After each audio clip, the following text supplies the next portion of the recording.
All right, guys, so today we're going to talk about avalanche gear. I'm going to bring you 4 pieces of gear that you need to have in your gear setup to increase the odds of you surviving in an avalanche. Not only that, but you helping a buddy get out of a death situation in an avalanche. So first thing, I want to take this video really seriously and not mess around like I do a lot. Second thing, I want to say that I am not an avalanche expert. I don't claim to be an avalanche expert. All of this stuff you should do research on your own because it is serious, and this gear setup that you put together can save your life. So take it seriously, make the investment, and so getting into it. 4 things that you need to increase your chance of survival in an avalanche. So number 1, the first thing that you need is some sort of beacon. Now, I run this beacon here, which is a Mammut Berry Vox, or however you talk about it, or however you pronounce it. This is a beacon that will help you and your buddies when someone's stuck under the snow. It'll help you guys locate. Okay, so this is actually pretty simple. This one's pretty simple. What you'll do is you'll unzip your coat, take this off, and this will help you. This screen will help you locate when it's linked to other transceivers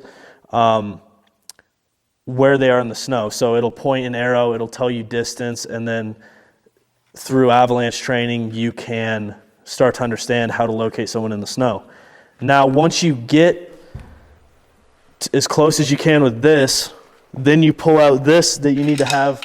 You need to have this in your pack, which is number 2. This is a probe. So you find them, then you use this to pinpoint them under the snow.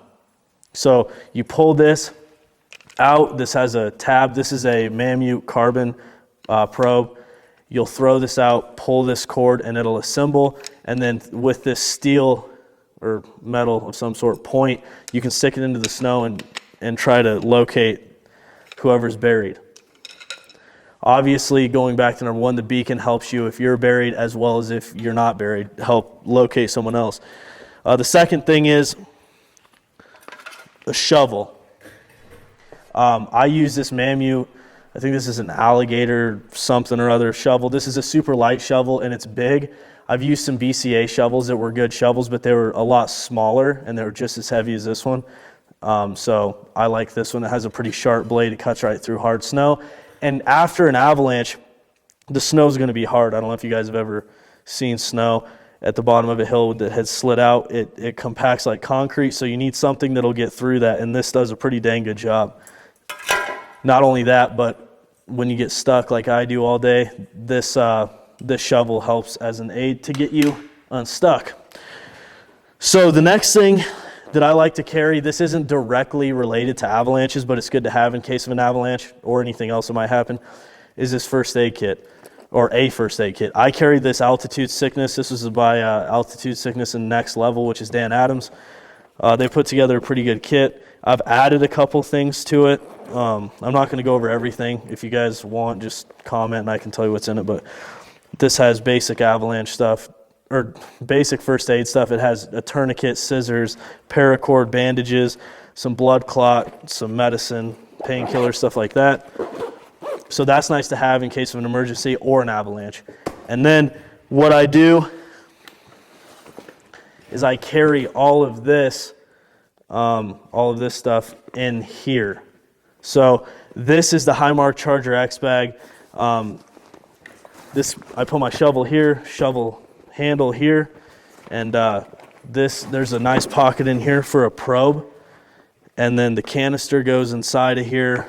And so what this bag does is not only does it protect you from impact, this is a full vest and it's hard, but this also inflates as an airbag when you pull this lever. So this is the science behind this is basically if you were to put a 5-gallon bucket full of sand and a balloon in that bucket, you started shaking it, that balloon would eventually rise to the top, and that's the science behind this. What this bag does is it tries to help you stay on top of the snow so you don't have to be dug completely out, or maybe not dug out at all, who knows. The last thing that I carry with my avalanche setup is a BCA radio. It doesn't have to be BCA, but I've been running this one for a while.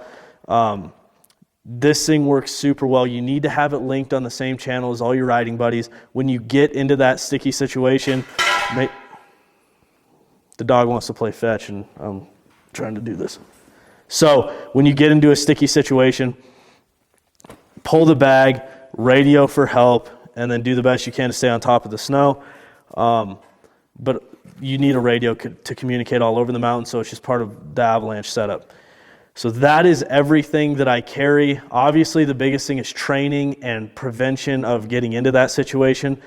But this is just the gear side of things. This is if you've taken everything into consideration, you've checked avalanche forecasts, you've done everything you can to prevent getting in an avalanche, but you still end up in one.